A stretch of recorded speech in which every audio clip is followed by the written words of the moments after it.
Daddy Talk, Girls Self-Respect Comes First. Halo Kiefer, selamat datang di Suara Kita 101, tempat di mana suara perempuan didengarkan dan dirayakan. Kembali lagi bersama saya, Lila, sebagai moderator yang akan menemani kalian di podcast hari ini. Nah, dalam podcast hari ini kita udah kedatangan tamu yang luar biasa spesial ya teman-teman, dimana kita bakal ngobrol tentang sesuatu hal yang sangat inspiratif. Sosok ibu tangguh yang merawat ketiga anaknya sendirian selama 9 tahun. Beliau dan ketiga anaknya telah melewati berbagai tantangan, tetapi mereka bukan hanya bertahan, melainkan tentunya menjadi sosok yang jauh lebih kuat dan lebih bahagia. Mereka berhasil membuktikan bahwa dengan tekad dan cinta, semua masalah dapat diatasi. Langsung saja kita sapa ya. Halo Ibu, terima kasih sudah hadir di podcast kita kali ini. Ya, selamat pagi Mbak Lila. Senang sekali saya bisa bergabung di podcast hari ini ya. Baik, terima kasih Ibu. Mungkin sebelum kita masuk ke obrolan yang lebih jauh, Ibu boleh memperkenalkan diri secara singkat dulu ke teman-teman di rumah. Baik, selamat pagi semuanya teman-teman. Saya Ratri. Saya ibu tunggal dari 3 orang putra, 1 di SMA, 1 anak SMP, dan 1 SD begitu. Jadi sangat lengkap ya. Saya sehari-hari bekerja sebagai pendidik di sebuah sekolah internasional dan perjalanannya cukup panjang. Kami sudah melalui hari-hari dari satu kota ke kota lainnya selama 9 tahun yang tentu saja tidak mudah begitu. Jadi ritme hidup kami seperti orang yang berlari dalam gelap. Pertama-tama fokusnya hanya untuk bertahan, kemudian menjadi bagaimana tahun demi tahun, hari demi hari menjadi sesuatu yang bermakna untuk saya dan juga untuk ketiga putra saya. Baik, terima kasih banyak ya Ibu atas perkenalannya. Berarti Bu Ratri ini benar-benar sosok yang sangat inspiratif dan tentunya sangat kuat ya Ibu. Oke, mungkin dengan Kiefer hari ini kita akan membahas mengenai bagaimana cara dari Bu Ratri sendiri mungkin menghadapi kesulitan, terus juga mengelola waktu, emosi, dan tanggung jawab. Karena Ibu ini juga tentunya merupakan orang yang sibuk, tentunya mengambil peran yang sangat penting ya Ibu sebagai seorang pendidik gitu. Jadi stay tune untuk Kiefers di rumah untuk tetap stay di podcast kali ini karena kami udah menyiapkan beberapa pertanyaan yang sangat insightful. Baik Ibu, apa sudah siap untuk sesi tanya jawab kali ini? Ya, silakan Mbak Lila, terima kasih. Baik, mungkin yang pertama 9 tahun itu tentu merupakan waktu yang sangat lama ya Ibu. Jadi jika mungkin Ibu melihat kembali nih ke tahun pertama hingga hari ini, kira-kira bagaimana Ibu bisa mendeskripsikan perubahan ritme hidup Ibu dan ketiga putranya dari yang awalnya seperti dijelaskan tadi hanya berusaha bertahan hingga akhirnya sekarang ini bisa benar-benar menikmati hidup gitu. Iya, baik. Jadi dari awalnya itu memang nggak mudah ya Mbak Lila. Jadi kalau mau dibilang kami dulu tinggal di satu kontrakan di daerah Jakarta Timur. Jadi yang hanya 3x3 begitu ya. Saya waktu itu dengan anak-anak kami nggak punya kasur, kami nggak punya apalagi TV begitu. Jadi benar-benar hanya beralaskan kain. Sampai hari ini puji Tuhan anak-anak sudah sekolah di sekolah yang cukup baik begitu, dan kami punya tempat tinggal yang cukup baik juga. Dan memang segala sesuatunya itu bukan hanya sesuatu yang kelihatannya mudah mungkin dari luar gitu, tapi memang banyak perjuangannya, banyak kerjasama yang dilakukan antara saya dengan anak-anak. Nah, seperti yang disampaikan oleh Nelson Mandela, it always seems impossible until it's done. Sehingga tahun demi tahun akhirnya saya percaya bahwa kami menjadi lebih baik, dan hari ini kami tidak hanya hidup, tapi kami juga menikmati prosesnya begitu. Jadi kami berusaha lebih dewasa sehingga anak-anak juga secara pemikiran begitu saling menguatkan satu sama lainnya. Jadi kami bisa bertumbuh sebagai keluarga yang utuh. Jadi mau dibilang bahwa kadang-kadang orang bilang satu ibu atau seorang ibu tunggal begitu ya, berarti itu keluarganya broken home. Saya mau bilang belum tentu. Bukan berarti hanya dibesarkan oleh seorang ibu maka menjadi broken home atau anak broken home begitu ya. Stereotipnya begitu. Sementara dengan saya dan ketiga putra saya itu pun bisa anak-anak cukup dewasa, cukup bijak dalam mengambil keputusan, dalam melaksanakan tanggung jawab mereka sebagai anak-anak dan juga sebagai pelajar begitu. Oke, berarti Ibu Ratri ini tentu saja sudah berhasil ya menghapuskan stereotip mengenai single mother itu ya, dengan membentuk anak-anaknya menjadi sosok yang mungkin bertanggung jawab, terus dapat membuat pilihan dan lain sebagainya. Nah, berarti bisa dikatakan bahwa ibu ini mungkin memegang figur otoritas utama di rumah gitu. Nah, jadi kira-kira bagaimana Bu Ratri ini memposisikan diri sebagai figur utama yang ada di rumah, mengingat ada berbagai keputusan, terus ada berbagai tanggung jawab yang harus dipikul gitu. Ya, Mbak Lila, saya sebagai ibu, saya tidak mau menjadi seseorang yang hanya ditakuti begitu. Jadi saya ingin dihormati, saya ingin dipercaya oleh ketiga putra saya. Karena jujur apa yang menjadi landasan saya adalah ketika saya tahu bahwa di kemudian hari saya mungkin tidak bersama-sama dengan mereka gitu. Apalagi ketika sekarang mereka sudah beranjak remaja, sudah sering sekali keluar dengan teman-temannya, atau mereka lebih banyak mendengarkan apa kata gurunya daripada orang tuanya. Nah, yang saya percaya itu ada uraian dari Michelle Obama yang mengatakan bahwa there's no limit what women can accomplish. Sehingga ketika saya melakukan sesuatu, mengambil keputusan, saya selalu menanyakan dulu kepada anak-anak. Jadi ketika kamu di posisi ini, apa yang akan kamu lakukan? Atau ketika saya memutuskan sesuatu di rumah sebagai otoritas ya, sebagai seseorang yang menjadi penentu begitu, saya akan sampaikan dulu kepada anak-anak alasan dibalik keputusan saya tersebut begitu.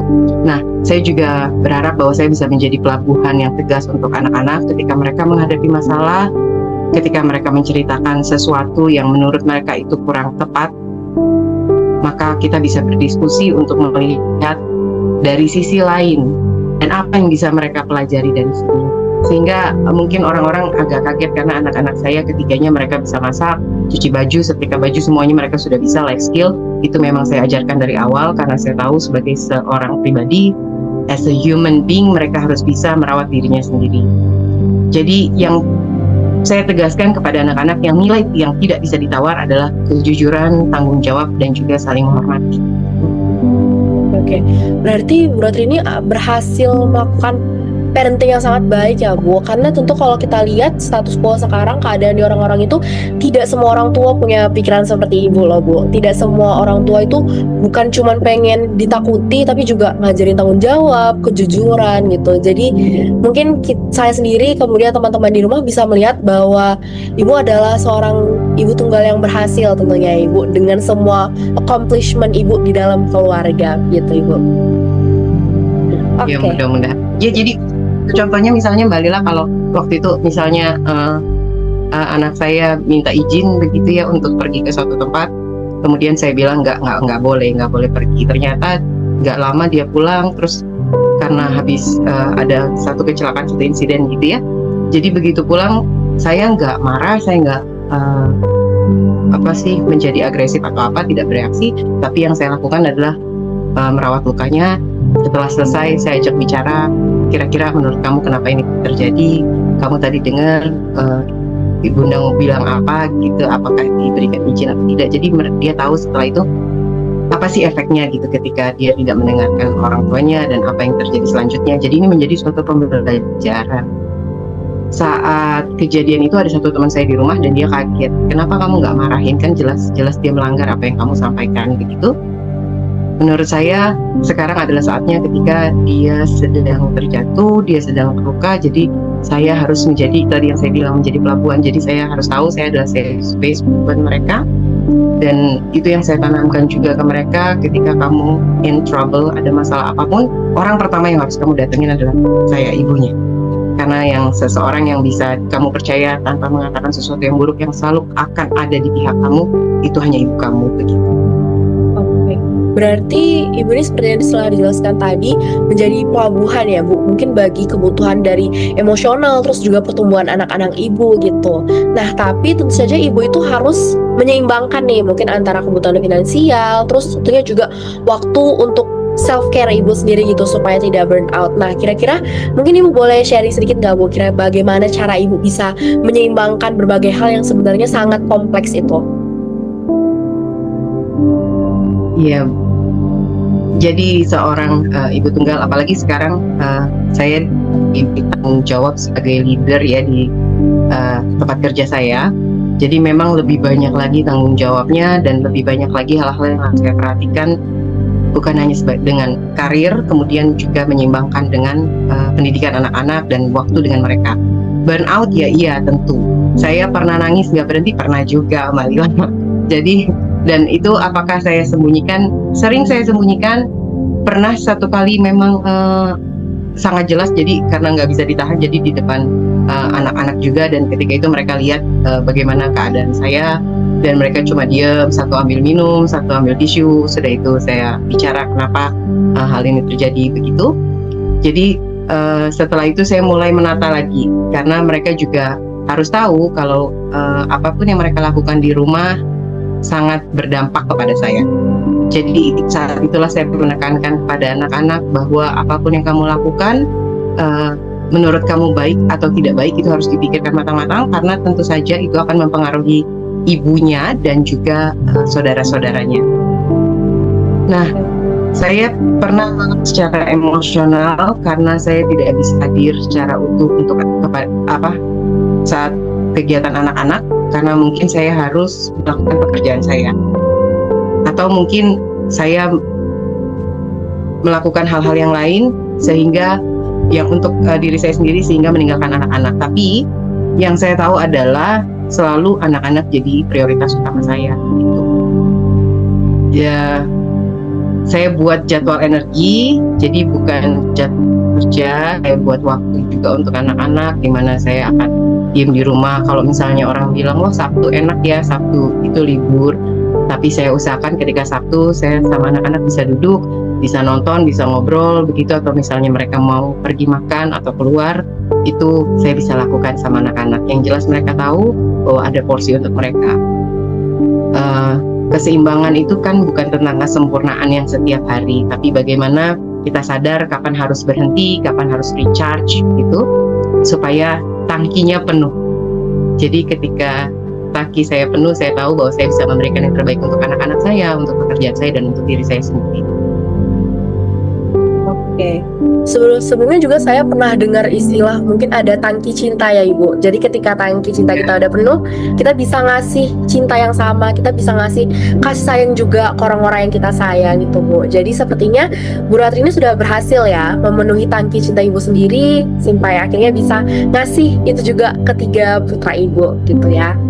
Nah, tapi kan Bu, tentu saja dengan kehidupan bersama 3 orang anak itu, masing-masing anak itu tentu punya karakter yang berbeda ya. Nah, bagaimana Ibu ini memastikan bahwa masing-masing dari mereka itu merasa didengar dan diperhatikan secara adil? Karena kalau kita lihat juga sekarang keadaan di luar sana, itu banyak sekali anak-anak yang merasa diperlakukan mungkin kurang adil ya, diperlakukan oleh orang tuanya, mungkin ada yang pilih-pilih istilahnya dan lain sebagainya. Nah, bagaimana dari Ibu sendiri untuk menyesuaikan masing-masing karakteristik dari ketiga anak ini? Iya, betul Mbak Lila. Keadilan dari ketiga anak, memang 3 anak saya rasa memang karakternya lain-lain. 1, 2, 3 lain-lain. Dan masing-masing juga kadang-kadang bicara tentang saudaranya ya. Kenapa sih kakaknya begini, kenapa sih adiknya begitu ya. Jadi saat itu saya tahu bahwa perlakuan adil itu bukan berarti sama-sama menyisakan waktu 30 menit untuk masing-masing misalnya, tapi bagaimana ketika mereka membutuhkan saya ada. Nah, saya membuat waktu sederhana seperti contohlah mungkin anak saya yang tertua sudah remaja ya, sudah 16 tahun. Nah, kemarin misalnya dia ada program training kerja gitu, magang, saya antar jemput sesekali. Kenapa? Bukan untuk memanjakan atau bagaimana, tapi adik-adiknya tahu saya jemput kakaknya untuk nanti bicara gimana tadi. Terus kadang-kadang kami juga keluar berdua, saya dengan satu anak saya akan keluar berdua makan atau beli snack gitu ya. Nanti kita ngobrol, kamu gimana di sekolah, terus what do you like gitu, apa yang kamu suka, apa yang kamu nggak suka. Jadi saya berusaha mengenali mereka itu sebenarnya bagaimana, polanya mereka bagaimana, itu saya tahu, sehingga ketika kami ada konflik atau sesuatu yang kira-kira kok nggak adil ya gitu bagi salah satu anak, saya bisa tahu dari cara mereka memandang sesuatu hal, karena lain gitu, tiga-tiganya betul-betul lain. Nah, saya tahu bagaimana menyampaikan kepada mereka melalui point of view-nya mereka, melalui titik pandangnya mereka. Dan saya juga ajarkan kepada mereka melihat dari titik pandangnya saudara-saudaranya. Jadi kan kamu tahu misalnya saudara kamu yang ini atau kakak misalnya cara pandangnya begini, maka dia pasti akan melakukan ini gitu, untuk satu kasus ya. Tapi mungkin menurut kamu yang baik itu begini. Betul. Jadi saya bahas juga, menurut kamu kebaikannya gimana, kekurangannya di mana. Kalau kamu kira-kira kamu sudah lihat dari dua sisi pandang itu, menurut kamu yang paling baik untuk dilakukan itu yang mana gitu. Jadi kembali ke diskusi lagi. Jadi lebih ke bagaimana mereka akan menyikapi hidup. Karena buat saya yang terpenting itu ketiga anak saya dengan mereka cara yang, walaupun saya berusaha untuk memberikan sesuatu pola asuh yang sama ya, tapi tetap dengan karakter tentu saja akan jadi beda. Yang saya mau adalah bagaimana mereka nanti di masa depan ketika ada masalah mereka tahu cara memecahkannya. Dan mereka belajar menerima. Kadang-kadang sesuatu hal itu tidak sesuai dengan apa yang kita harapkan. Mungkin kan mereka berpikir, misalnya ada satu kompetisi, mereka sudah merasa sudah melakukan yang terbaik, ternyata di akhir kompetisi itu disampaikan bahwa dianggap semuanya seri, semuanya sama. Nah, karena anak saya merasa dia sudah berjuang keras sampai dia sudah injured gitu ya, sudah terluka, dia tetap main gitu, tetap bertanding, kemudian dan dia yakin bahwa dia harusnya menang, tapi ternyata dinyatakan bahwa seri, itu kan merasa tidak adil karena ini kompetisi olahraga. Tapi satu sisi saya ajak dia juga lihat kalau misalnya ketika satu hal itu diputuskan pasti ada hal lain di belakangnya. Coba kamu pikir, jadi lebih kepada pemahaman ya, lebih kepada diskusi gitu. Nah, akhirnya karakter yang berbeda ini mereka tahu bahwa sesuatunya itu mereka nggak nuntut hadiah, nggak nuntut apa-apa. Mereka tahu bagaimana saya berusaha supaya yang penting mereka dapat pendidikan yang terbaik, mereka dapat tempat tinggal yang terbaik, dan juga ketika mereka merasa kurang sehat, pokoknya kesehatan ya yang paling utama, faktor utama.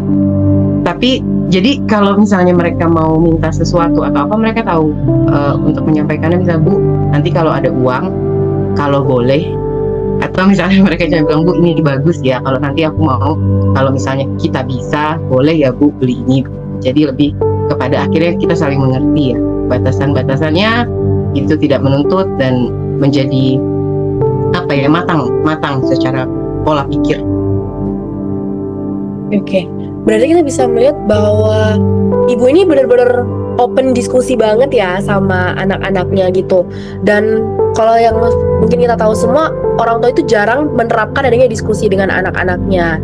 Jadi yang ingin saya tanyakan ya Bu, mungkin yang jarang dipikirkan oleh orang-orang, kira-kira apakah ibu dengan pola parenting seperti ini, entah ibu ada terinspirasi dengan seorang atau mungkin pernah belajar di mana mengenai parenting yang baik seperti ini, mungkin ada tips juga dan lain sebagainya, mungkin boleh dijelaskan sedikit Ibu. Jadi Mbak Lila, untuk kenapa saya memutuskan ini, satu, saya banyak baca tentang remaja, tentang ini ya, karena perbedaan agama, perbedaan usia. Gapnya mereka 2 tahun, 5 tahun. Jadi ada gap juga dari yang pertama ke yang ketiga itu 7 tahun gitu. Dan generasinya mereka juga berbeda. Jadi cara mereka melihat sesuatu juga berbeda. Kemudian saya sudah menjadi pendidik selama hampir 2 dekade. Hampir 20 tahun saya menjadi pendidik. Saya ketemu murid-murid saya yang sekarang juga sudah kerja gitu, sudah ini. Saya lihat beberapa contoh dari para orang tua, bagaimana mereka membesarkan anak-anaknya, apa yang diperlukan begitu, dan hasilnya seperti apa itu kelihatan gitu ya.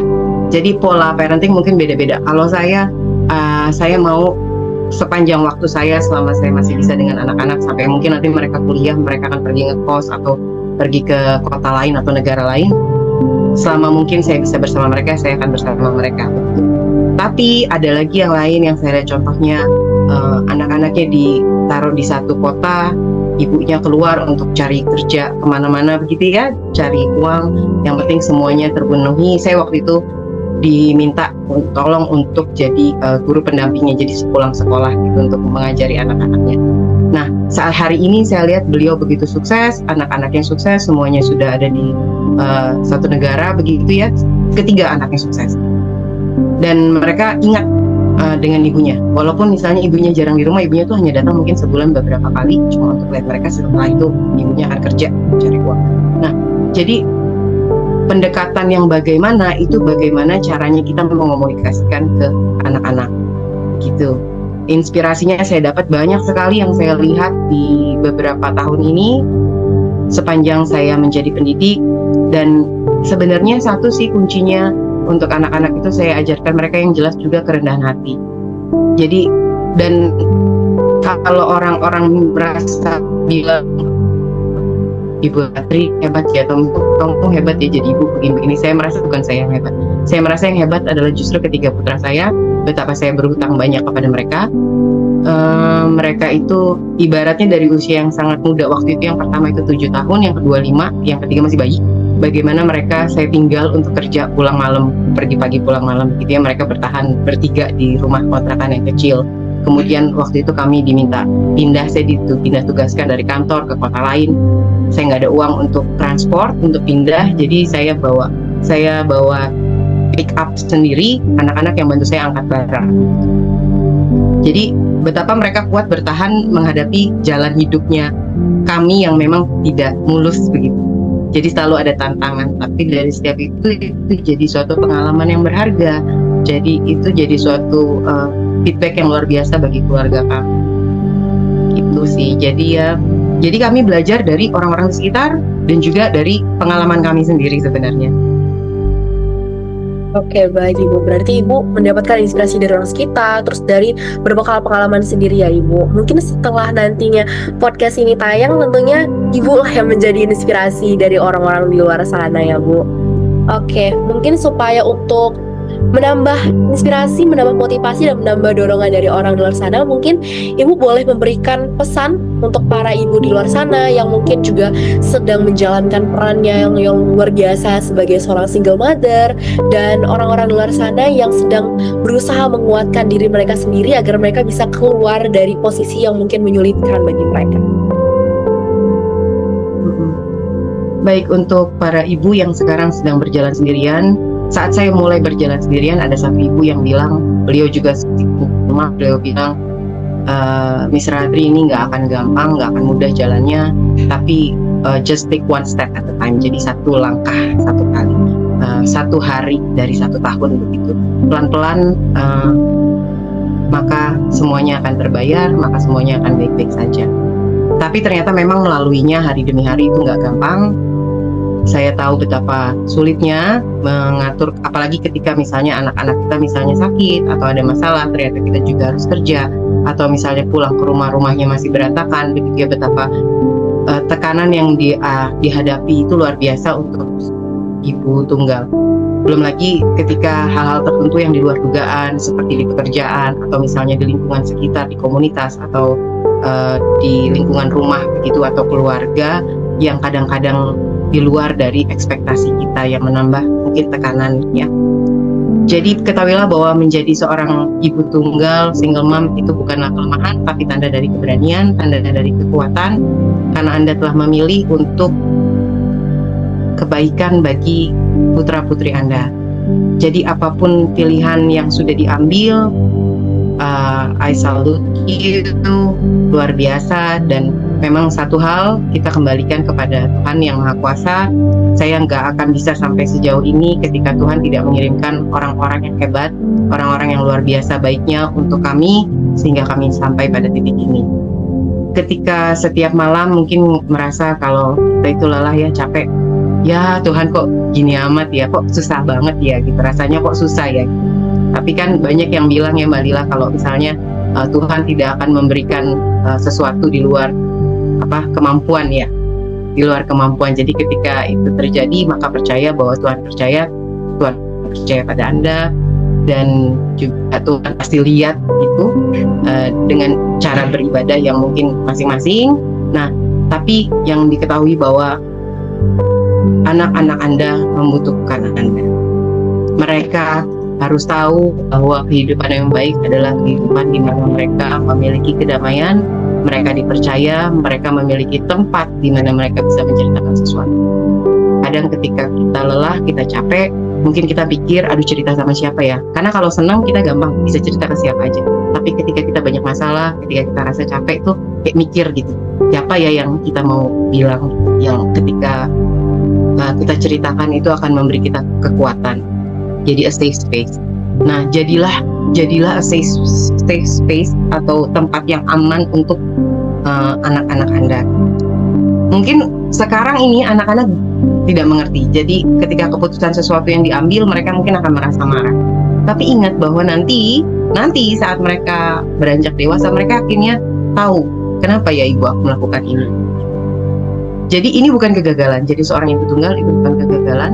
Itu saya percaya bahwa ada pesan khusus kenapa Anda dikirimkan menjadi ibu bagi anak-anak Anda saat ini. Mengapa Anda harus menyiapkan mereka? Karena kita tidak tahu apa yang sedang direncanakan buat anak-anak. Gitu. Jadi melalui air mata, melalui perjuangan, melalui doa Anda, ada hal baik yang akan terjadi di kemudian hari. Itu saya percaya. Baik Ibu, mungkin selanjutnya sebagai penutup ya dari acara kita kali ini, mungkin apakah ada pesan cinta yang ingin Ibu sampaikan kepada ketiga anak Ibu sebagai bentuk terima kasih karena tentunya telah menjadi alasan Ibu untuk tetap kuat, untuk tidak menyerah selama 9 tahun ini yang mungkin saja akan dilihat mereka di masa depan nanti. Ini Mbak Lila ngomong pesan ke anak-anak saya udah ini nih emosional jadinya.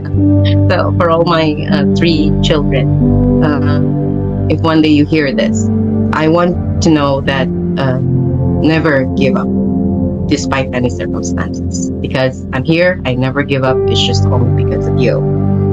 Jadi apapun yang terjadi dalam kehidupan kalian, itu adalah alasan kenapa bunda kalian tidak pernah menyerah. Segala sesuatunya tidak cukup baik kelihatannya, tapi I survive because of you. Jadi ingat bahwa kalian bukanlah beban dalam kehidupannya bunda, tapi kalian adalah kehormatan yang terbesar yang bunda pernah miliki untuk membimbing, mendampingi, dan juga membagikan apapun yang sudah kita alami bersama. Memang tidak mudah dan bunda bangga karena kalian cukup kuat. Terima kasih sudah jadi saksi perjuangan bunda selama ini, dan terima kasih sudah belajar bersama, mengajarkan bunda juga banyak hal. Dan ketika kalian tidak tahu apa yang sedang dialami, tapi kalian tetap percaya bahwa segala sesuatu adalah untuk kebaikan kalian, I'm very grateful for that. Terima kasih banyak. Dan mungkin bunda bukanlah orang yang sempurna, tapi I know that my love for you is perfect. I'm trying my best, and for all these 9 years, it's not me who raised you. God is always there for you. Trust in Him.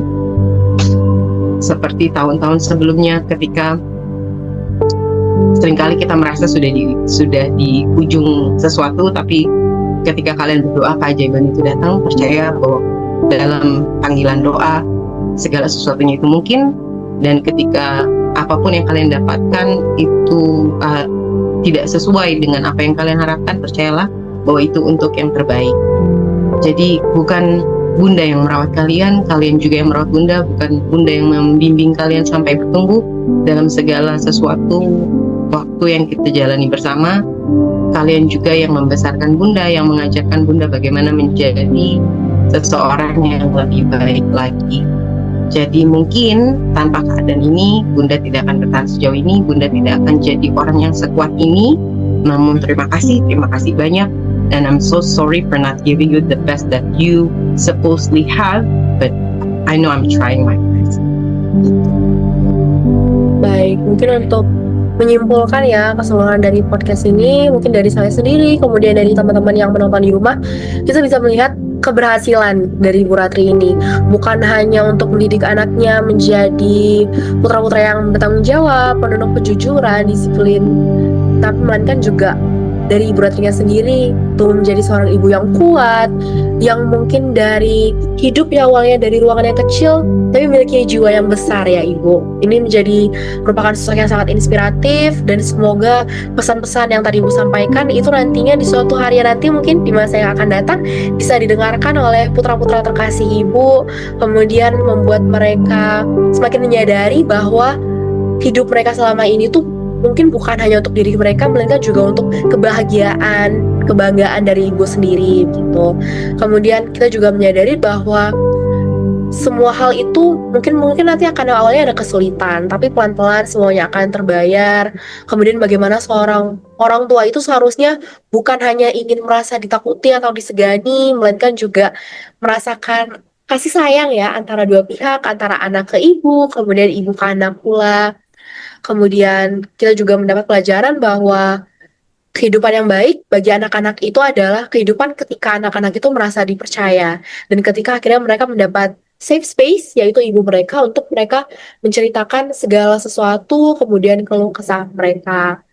Dan satu hal lagi yang terpenting, kembali kami menekankan dalam podcast ini, seperti yang telah dijelaskan tadi, bahwa menjadi seorang single mom itu bukanlah kelemahan. Hal itu bukanlah kegagalan, melainkan keberanian serta berkah yang diberikan dari Tuhan, di mana ini dititipkan kepada para ibu tunggal di luar sana untuk dapat menjalani hidup mereka dengan sebaik mungkin dengan anak-anak mereka. Begitu ya, Bu? Iya, satu lagi Mbak Lilat, mungkin pesan terakhirnya buat ibu tunggal lagi ya, satu kali lagi, ibu kalau nanti mau share sama saya silakan. Saya tahu setiap tahun ada hal-hal yang mengejutkan terjadi dalam keluarga kami. Jangan pernah takut, kalaupun ada tantangan baru jangan pernah takut dilalui. Kemungkinan kalau secara mata manusia kita lihat itu tidak mungkin kita lakukan, tapi lakukan karena percaya bahwa Tuhan menyiapkan sesuatu yang baik di depan. Itu there's always a rainbow after the storm. Jadi berpikir baik kepada Tuhan. Apapun yang terjadi, seberat apapun, tahu, percaya bahwa Tuhan pasti jaga. Begitu. Baik, pesan dari Ibu tadi sekaligus mungkin menutup episode kali ini ya Bu. Saya mengucapkan terima kasih banyak atas semua cerita, semua pengalaman, semua keluh kesah, dan semua inspirasi yang Ibu berikan dalam podcast kali ini. Dan nantinya apabila ada penonton podcast lain yang mungkin merasa terjebak dan butuh untuk menceritakan keluh kesahnya, dapat mengirim ke DM Instagram @suarakita101 atau melalui email suarakita101@gmail.com. Bisa jadi cerita, pengalaman, dan keluh kesah itu dapat menjadi inspirasi kami untuk podcast selanjutnya. Terima kasih banyak dari Ibu sendiri telah menjadi narasumber dalam acara hari ini. Terima kasih juga untuk teman-teman Kivirs yang sudah menonton podcast kali ini dari rumah.